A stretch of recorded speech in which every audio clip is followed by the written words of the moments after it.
What's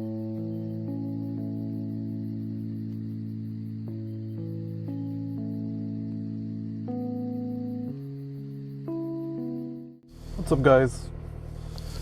Rudy here.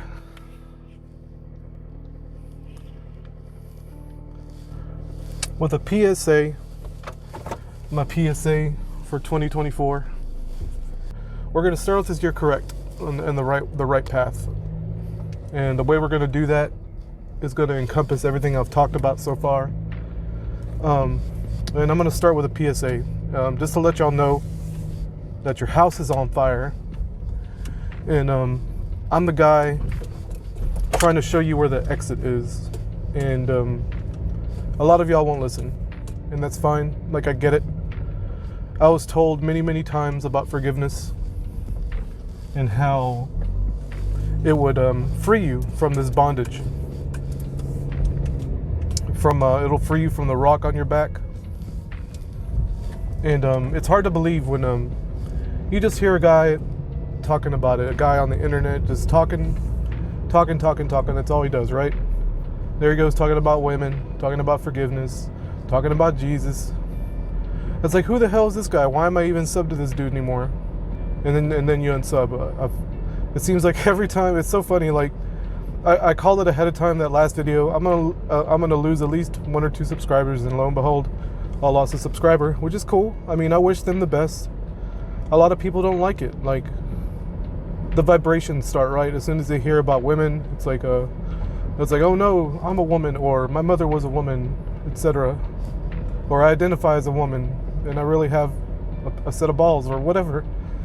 And it's like, I'm trying to tell y'all, like, I'm really trying to get it through y'all, that your house is on fire, and there's only one exit, and I'm trying to lead you to the exit. And you don't even realize your house is on fire. It's like that meme where, I think it's a dog or something, sitting at a table and the room is on fire, and he's like, this is fine. And he's just sitting there at the table and the house is on fire. It's like that. And I'm trying to tell you it's not fine. And maybe it's a bit of a gaslight to just tell you that it's not fine when you think it is. It's like, your life is going great. You got a 6-figure job. You got a mortgage that's like 33% paid off, 40% paid off. You got a few more years. Your car is almost paid off. You got it going good, man. But I'm telling you, your house is on fire, and the only way out is through forgiveness. So what do you do? What do you do when you got this fatso telling you that you need to go and forgive your mother because they go and forgive your parents because they traumatized you as a child? All the adults in your life gaslit you, and you're basically raised by a bunch of narcissists. And I don't really care about, some people are sociopaths, some people are psychopaths, some people are blah, blah, blah.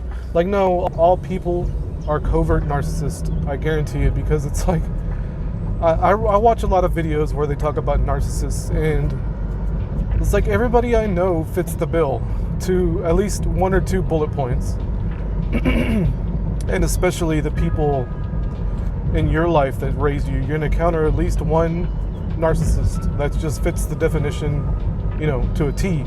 But I'm here to tell you that everybody's a narcissist. I'm a narcissist. We all are narcissists because we're all about ourselves, right?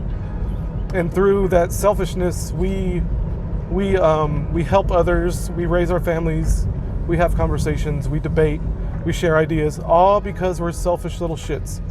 And Jesus was the first person to really, well, maybe not the first, but Jesus was the guy who noticed this and started talking about it and got crucified for it.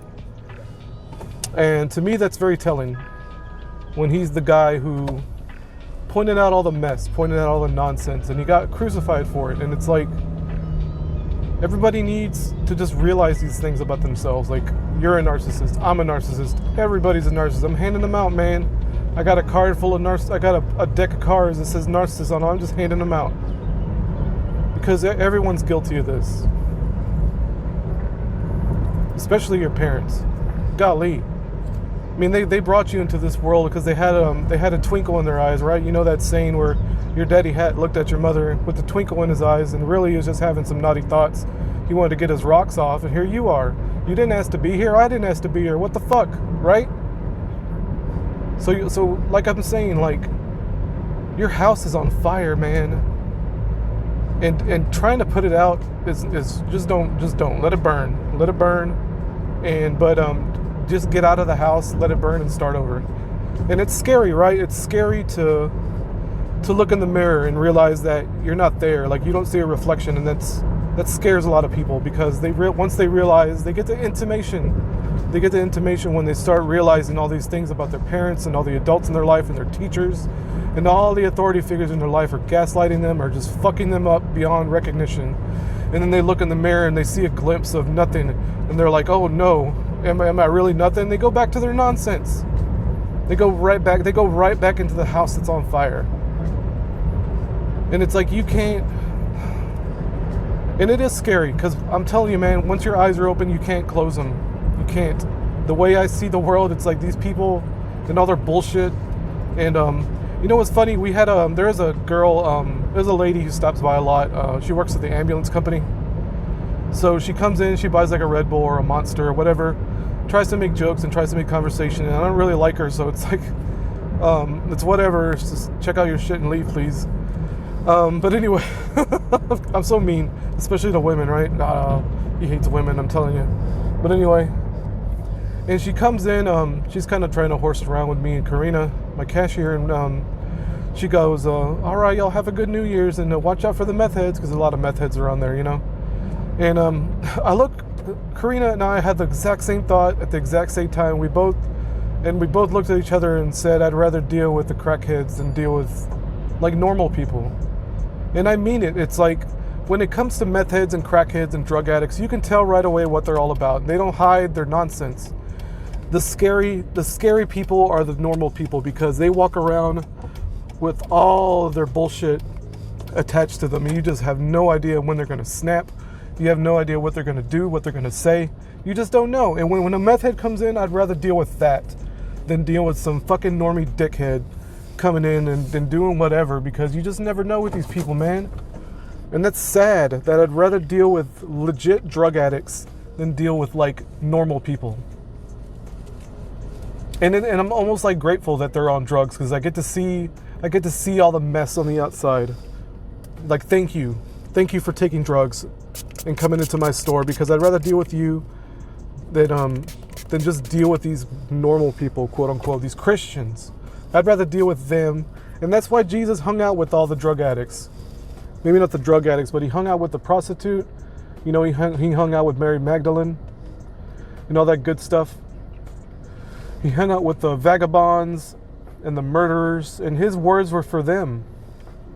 And my words aren't for people who are so holy, right? Like, they're not going to listen anyway. My words are for everyone that's willing to listen.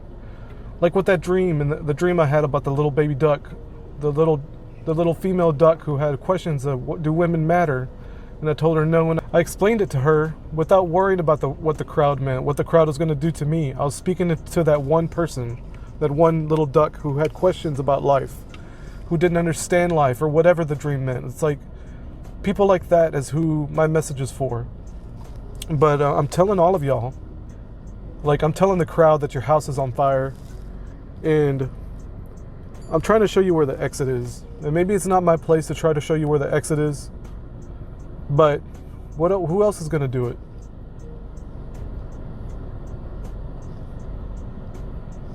So really, in summation,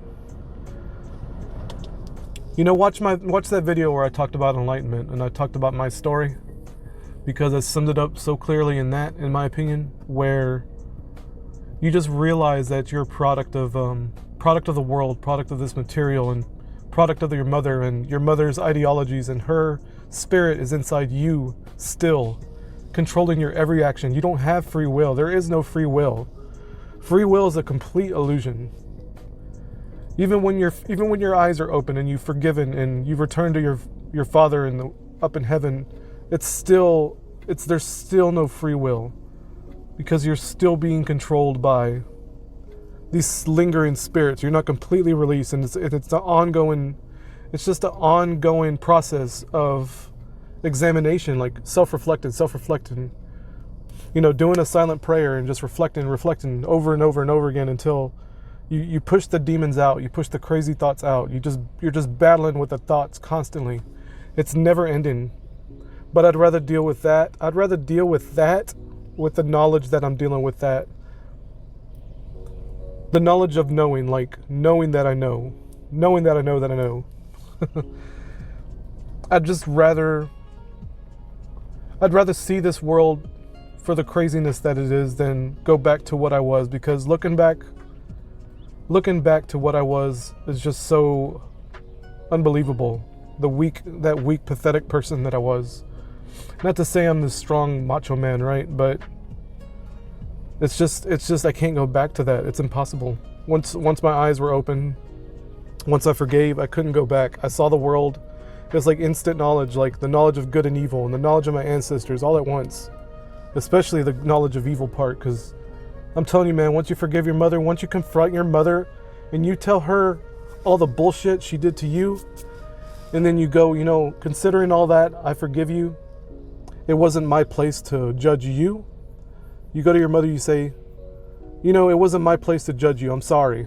And I realize that I'm being controlled by spirits that I'm not aware of, that were given to me by you, and I apologize for judging you. You went through the same things I did, and that you just couldn't help yourself. Once you tell her that, you'll be free. And you have to mean it. You can't just you can't just go through the motions. You have to have the epiphany about all these things that I'm telling you. And there's something in your past that you can think on that drove you to this whatever it is, this present existence, this creature that you are now. Anyway, I think that's it. Thank you so much for your time. Have a nice day.